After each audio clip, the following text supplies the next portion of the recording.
절씩 교독하겠습니다. 에베소서 3장 1절부터 13절까지 말씀 우리 한 절씩 교독합니다. 제가 먼저 읽습니다. 이러므로 그리스도 예수의 일로 너희 이방인을 위하여 갇힌 자 된 나 바울이 말하거니와 너희를 위하여 내게 주신 하나님의 그 은혜의 경륜을 너희가 들었을 터이라. 곧 계시로 내게 비밀을 알게 하신 것은 내가 먼저 간단히 기록함과 같으니 그것을 읽으면 내가 그리스도의 비밀을 깨달은 것을 너희가 알 수 있으리라.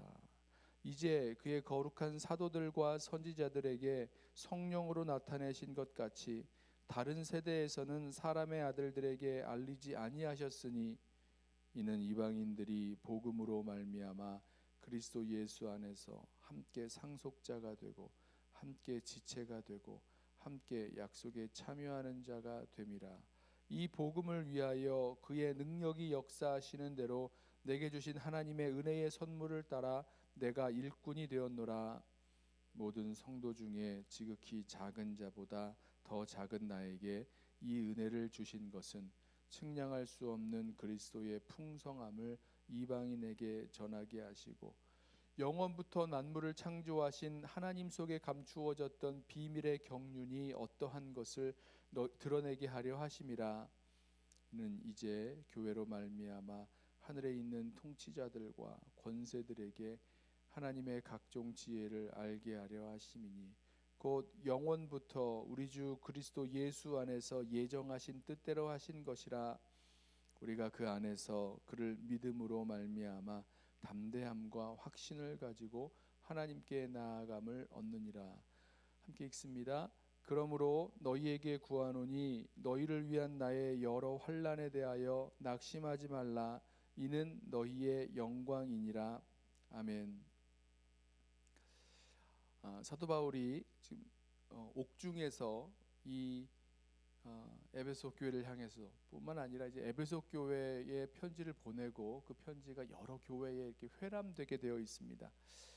그래서 이 여러 교회 성도들에게 편지하면서 자신이 이 옥중에서 옥중에 갇히게 된 그 일에 대해서 뭐 걱정하거나 염려하거나 낙심하거나 하지 말 것을 지금 말씀으로 전하고 있습니다. 편지글로 전하고 있습니다.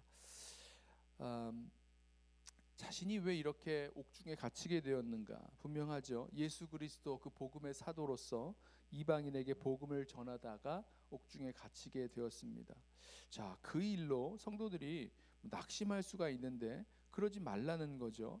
왜냐하면 자기 자신의 사명을 감당하다가 당한 어려움, 그런 고난이기 때문에 이거 뭐 능히 우리 이겨낼 수 있고 또 감당해야 되는 거라고 지금 사도 바울은 설명하고 있습니다. 저와 여러분도 마찬가지죠. 우리가 일부러 고난을 당할 필요는 없습니다만은 하나님 맡겨주신 사명, 하나님 맡겨주신 그 일을 하다가 뭐 고난도 당할 수 있고 어려움도 당할 수 있죠. 그것이 낙심할 만한 일은 분명히 아닙니다. 낙심할 것이 아니라 오히려 주님 맡겨주신 사명을 감당하다가 당하게 된 고난은 영광으로 생각하면서 나아가야 될 것입니다. 오늘 그렇게 말씀하고 있죠. 너희에게 구하노니 너희를 위한 나의 여러 환난에 대하여 낙심치 말라. 이는 너희의 영광이니라. 사실 지금 이 낙심하지 말라고, 내가 옥에 갇힌 것 때문에 또 내가 이런 어려움 당하는 것 때문에 성도들이 낙심하고 또 걱정하고 하는 이 모습 보면서 옥에 갇힌 이 바울이 사실은 하나님께 뭐 항의한다거나 뭐 짜증을 낸다거나 뭐 이렇게 질문을 할 수 있습니다. 왜 이런 고생을 시키냐고, 하나님께서 왜 나에게 이런 일들을 당하게 하셨냐고 뭐 항의하고 또 짜증낼 수 있죠. 하나님을 향한, 하나님을 위한 이 수고와 헌신에 따라 주시는 그 보상이라는 것이 고작 옥에 투옥되는 정도, 아니면 이것 때문에 성도들이 걱정하고 근심하고 또 낙심하고 바울이 전한 그 복음이 이 옥에 갇히는 일로 말미암아 의심받을 수도 있거든요. 아니 무슨 복음을 전했는데 이 사도가 옥에 갇히게 되느냐, 이거 분명히 복음에 문제가 있는 것 아니냐, 이렇게 의심받을 수도 있어요. 그동안의 모든 복음을 위한 수고가 허물어질 수도 있을까 걱정도 되고 뭐 이러면서 왜 이렇게 하나님께 헌신하고 또 맡겨주신 사명 감당했는데 이런 수고에 대한 헌신에 대한 보상이 고작 투옥 같은 거밖에 안 되느냐고, 이게 말이 되냐고 하면서 하나님께 항의하고 짜증낼 수 있는 거죠. 그런데 바울은 그렇지 않았습니다. 이 고난에 대해서, 옥에 갇히는 고난과 어려움에 대해서 걱정하지 말라고, 낙심하지 말라고, 오히려 이것이 나의 영광이요 또 너희의 영광이다라고 말씀을 하고 있습니다. 성도들을 오히려 위로하죠. 왜 그랬을까? 어떻게 이런 차이가 생길 수 있을까? 그것은요, 이 사도 바울이 자신이 하고 있는 이 사명, 하나님으로부터 받아서 하고 있는 그 사명이 무엇인지를 아주 분명히 알고 있었고, 다른 것 하는 것 아니라 하나님께서 나에게 맡겨주신, 그리고 하나님이 기뻐하시는 그 일을 하고 있다는 것을 아주 분명히 알고 있었기 때문입니다. 저와 여러분도 마찬가지입니다. 저와 여러분도 우리가 하는 그런 일 속에서, 우리 살아가는 삶의 그런 자리에서 뭐 힘들고 어렵고 또 마음대로 이렇게 일들이 풀리지 않을 때 또 화도 나고 또 원망스럽고, 하나님께 원망스럽고 항의하고 짜증낼 수도 있는데요, 그렇지 않다는 거죠. 우리가 하고 있는 그 일이 어떤 의미와 어떤 가치를 가지고 있는지, 또 누가 이 일을 나에게 맡기셨고 나는 누구를 위하여 이 일을 하고 있는지, 그것을 분명히 알면 알수록 그 어떤 어려움도 또 고난도 분명히 잘 감당해낼 수 있다는 것입니다. 사도 바울은 알았어요. 지금 자신이 무엇을 하고 있는지 알았습니다. 내가 무엇 때문에 이 옥에 갇혔는가? 그리스도를 위하여 복음을 전하다가, 특별히 이방인에게 복음을 전하다가 자신이 갇힌 자 되었다는 것 알고 있었습니다. 그렇기 때문에 자신이 옥에 갇힌 것이라고 설명하고 있죠.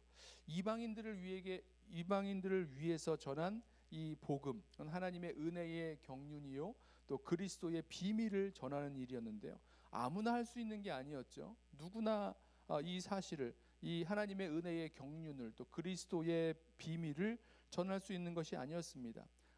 이 바울에게 깨닫게 하셨고 계시로 나타내 주셨고 알게 하셨고, 그리고 이 바울이 전할 수 있었다는 거죠.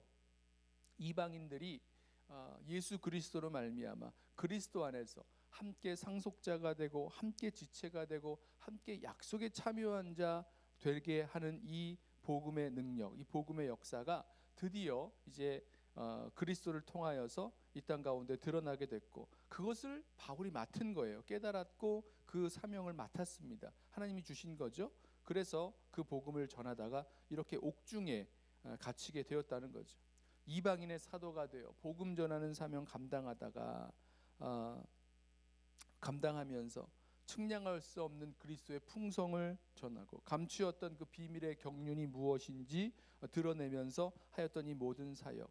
자, 이 바울을 통하여 세워진 이 교회들, 이방인과 유대인들이 함께 상속자가 되고 함께 약속에 참여하는 자가 됨으로 말미암아 이 세상의 통치자들과 권세자들에게 하나님의 놀라운 그 지혜와 이 경륜을, 또 그리스도의 신비를, 비밀을, 또 그리스도의 풍성함을 증거하게 하는 그 역할을 감당하고 있었다는 것입니다.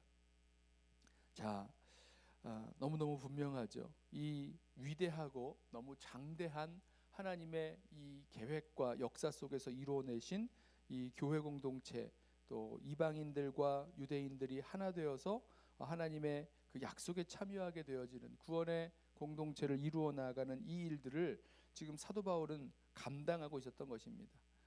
저와 여러분도 마찬가지의 그 원리를 우리 삶 속에서, 우리 삶의 자리에서 적용할 수 있습니다.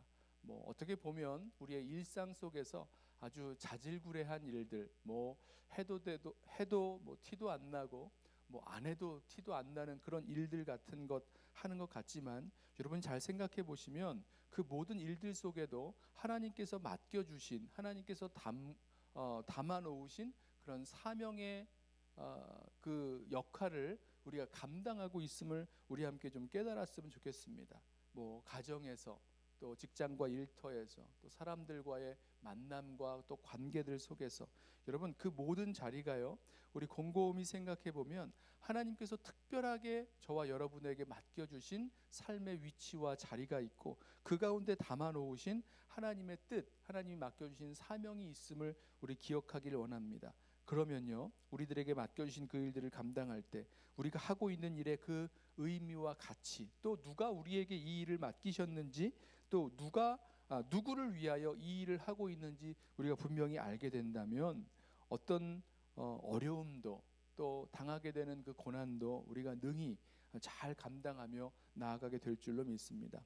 아무쪼록 우리에게 주신 하나님의 사명이 무엇인지 분명히 알고 또 이미 우리 삶의 여러 자리에 하나님께서 우리들에게 맡겨놓으신 그 일들 잘 감당하면서 믿음으로 또 이 모든 것들 충성스럽게 감당하며 나아갈 수 있는 저와 여러분 되시기를 주님의 이름으로 부탁하며 축원합니다. 기도하겠습니다. 사랑하는 주님, 주님께서 우리에게 맡겨주신 사명을 감당하며 나아가는 길에 어려운 일도 또 고통스러운 일도 만날 수 있고 또 그것을 견디고 또 감당하는 것이 우리에게 맡겨주신 사명인 줄로 알고 또 믿음으로 잘 감당하도록 우리 모든 성도들 붙드시고 인도하여 주옵소서.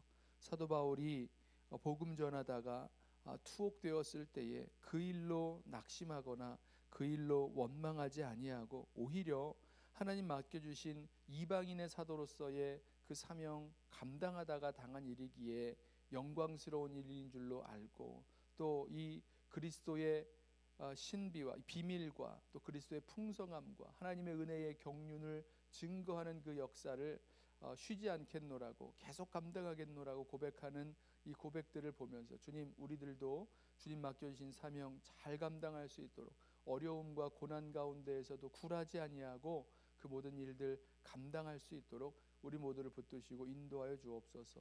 오늘 하루 만나게 될 모든 일들 속에도 하나님께서 그곳에 담아 놓으시고 또 우리를 불러 감당케 하신 주님의 일이, 주님의 사명이 담겨 있는 줄로 믿고 주님, 모든 사람을 향하여 또 우리에게 맡겨주신 그 일들을 향하여 충성스럽게 잘 감당하는 우리 모든 성도들 되게 하여 주옵소서. 감사하오며 예수님의 이름으로 기도드리옵나이다. 아멘. 이 시간에 먼저 오늘 주신 말씀 붙들고 기도하겠습니다. 우리에게